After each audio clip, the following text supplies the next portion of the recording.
Assalamualaikum warahmatullahi wabarakatuh. Apa kabar sobat semuanya dimanapun Anda berada? Mudah-mudahan tetap sehat selalu, dimudahkan dalam mencari rezeki. Amin ya robbal alamin.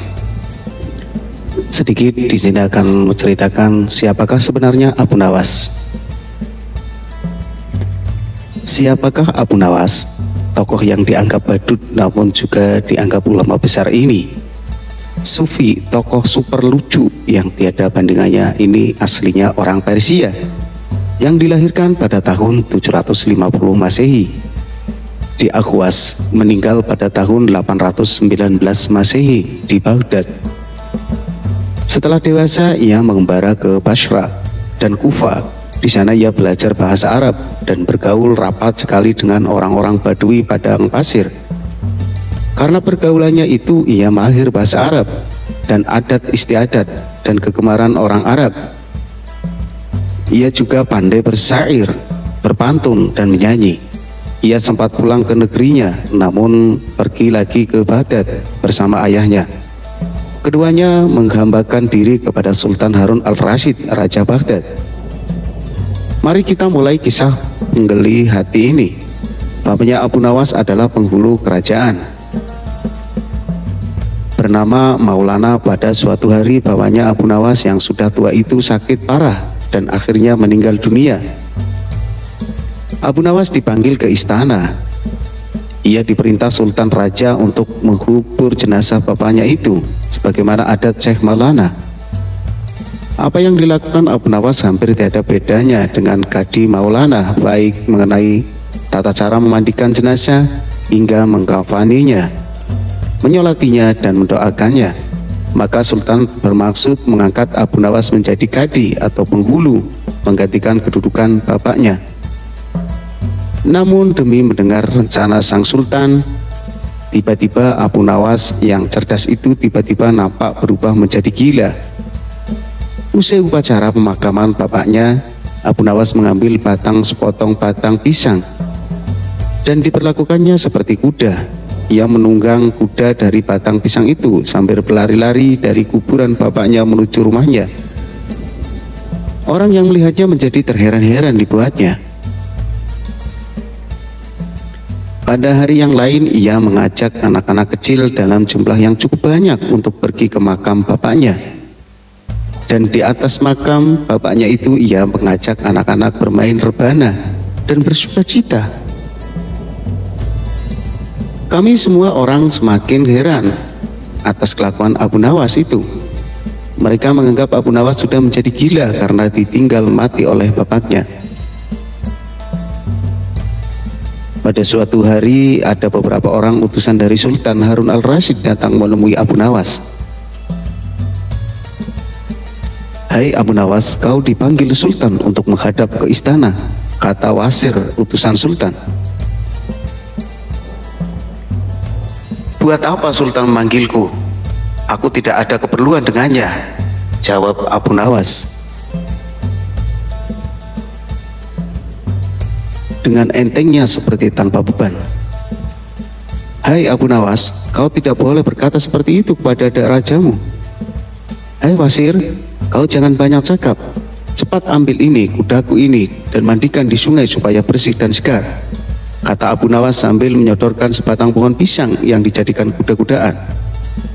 Si Wasir hanya geleng-geleng kepala melihat kelakuan Abu Nawas. "Abu Nawas, kau mau apa tidak menghadap Sultan?" kata Wasir. "Katakan kepada rajamu, aku sudah tahu maka aku tidak mau," kata Abu Nawas. "Apa maksudnya Abu Nawas?" tanya Wasir dengan rasa penasaran. "Sudah, pergi sana, bilang saja begitu kepada rajamu," segah Abu Nawas sembari menyaruk debu dan dilempar ke arah si Wasir dan teman-temannya. Si Wasir segera menyingkir dari halaman rumah Abu Nawas. Mereka laporkan keadaan Abu Nawas yang seperti tak waras itu kepada Sultan Harun al-Rasyid. Dengan geram Sultan berkata, "Kalian bodoh semua, hanya menghadapkan Abu Nawas kemari saja tak becus. Ayo pergi sana ke rumah Abu Nawas, bawa dia kemari dengan suka rela ataupun terpaksa. Si wazir segera mengajak beberapa prajurit istana, dan dengan paksa Abu Nawas dihadirkan di hadapan raja. Namun lagi-lagi di depan raja Abu Nawas berlagak pilon, bahkan tingkahnya ugal-ugalan, tak selayaknya berada di hadapan seorang raja. Abu Nawas bersikaplah sopan, tegur Baginda. Ya Baginda, tahukah Anda? Apa Abu Nawas? Baginda, terasi itu asalnya dari udang. Kurang ajar kau menghina Abu Nawas. Tidak Baginda, siapa bilang udang berasal dari terasi? Baginda merasa dilecehkan. Ia naik pitam dan segera memberi perintah kepada para pengawalnya. Hajar dia, pukuli dia sebanyak 25 kali. Wah, Abu Nawas yang kurus kering itu akhirnya lemas tak berdaya, dipukuli tentara yang bertubuh besar. Usai dipukuli, Abu Nawas disuruh keluar istana. Ketika sampai di pintu gerbang kota, ia dicegat oleh penjaga. Hai Abu Nawas, tempo hari ketika kau hendak masuk ke kota ini, kita telah mengadakan perjanjian. Masa kau lupa pada janjimu itu? Jika engkau diberi hadiah oleh Baginda, maka engkau berkata, aku bagi dua, engkau satu, bagian aku satu, bagian. Nah sekarang mana bagianku itu?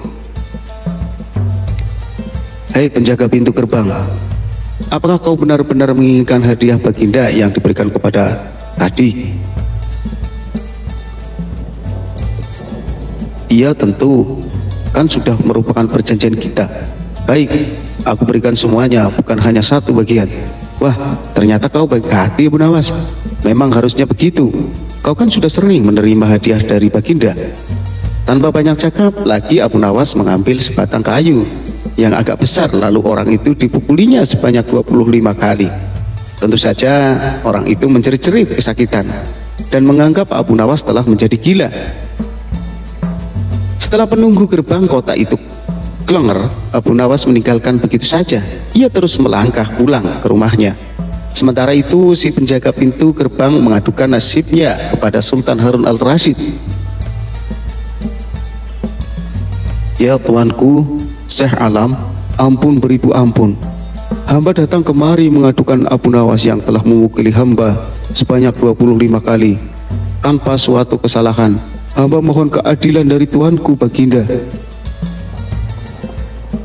Baginda segera merintahkan pengawal untuk memanggil Abu Nawas. Setelah Abu Nawas berada di hadapan Baginda, ia ditanya, Hai Abu Nawas, benarkah kau telah memukuli penunggu pintu gerbang kota ini sebanyak 25 kali pukulan? Berkata Abu Nawas, ampun tuanku, hamba melakukannya karena sudah sepatutnya dia menerima pukulan itu. Apa maksudmu? Coba kau jelaskan sebab musababnya kau memukuli orang itu, tanya Baginda. Tuanku, kata Abu Nawas, hamba dan menunggu pintu gerbang ini telah mengadakan perjanjian bahwa jika hamba diberi hadiah oleh Baginda, maka hadiah tersebut akan dibagi dua.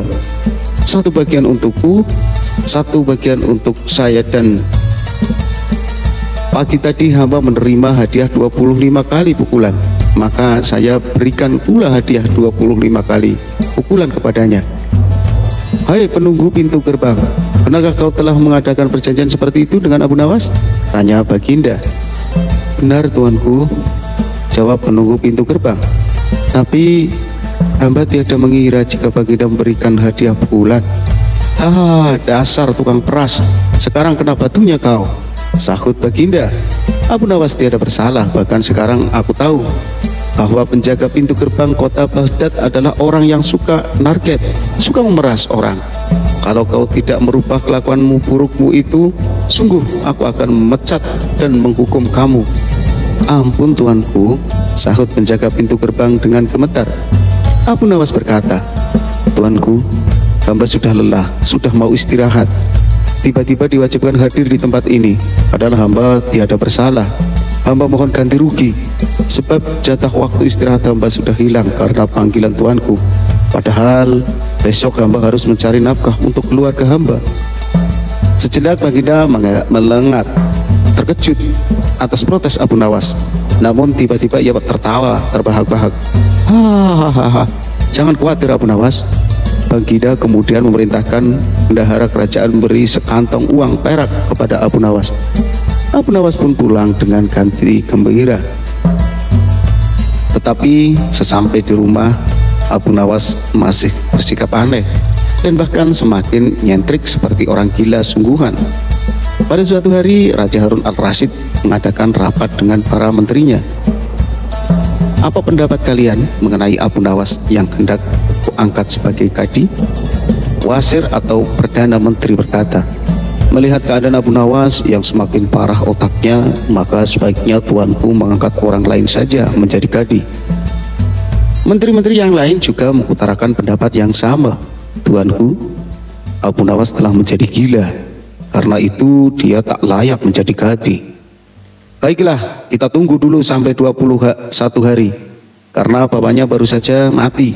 Jika tidak sembuh-sembuh juga bolehlah kita mencari kadi yang lain saja. Setelah lewat 1 bulan, Abu Nawas masih dianggap gila, maka Sultan Harun al-Rasyid mengangkat orang lain menjadi kadi atau penghulu kerajaan Baghdad. Konon dalam suatu pertemuan besar ada seorang bernama Polan yang sejak lama berambisi menjadi kadi. Ia mengaruhi orang-orang di sekitar Baginda untuk menyetujui jika ia diangkat menjadi kadi. Maka tatkala ia mengajukan dirinya menjadi kadi kepada Baginda, maka dengan mudah Baginda menyetujuinya. Begitu mendengar Polan diangkat menjadi kadi, maka Abu Nawas mengucapkan syukur kepada Tuhan. Alhamdulillah, aku telah terlepas dari bala yang mengerikan. Tapi sayang sekali, kenapa harus Polan yang menjadi kadi? Kenapa tidak yang lain saja? Mengapa Abu Nawas bersikap seperti orang gila? Ceritanya begini. Pada suatu hari ketika ayahnya sakit parah dan hendak meninggal dunia, ia pergi Abu Nawas untuk menghadap Abu Nawas. Abu Nawas pun datang mendapat bapaknya yang sudah lemah lunglai. Berkata bapaknya, hai anakku, aku sudah hampir mati, sekarang ciumlah telinga kanan dan telinga kiriku. Abu Nawas segera menuruti perintah terakhir bapaknya. Ia cium telinga kanan bapaknya, ternyata berbau harum, sedangkan yang sebelah kiri berbau sangat busuk. Bagaimana anakku, sudah kau cium? Benar bapak, ceritakan dengan sejujurnya baunya kedua telingaku ini.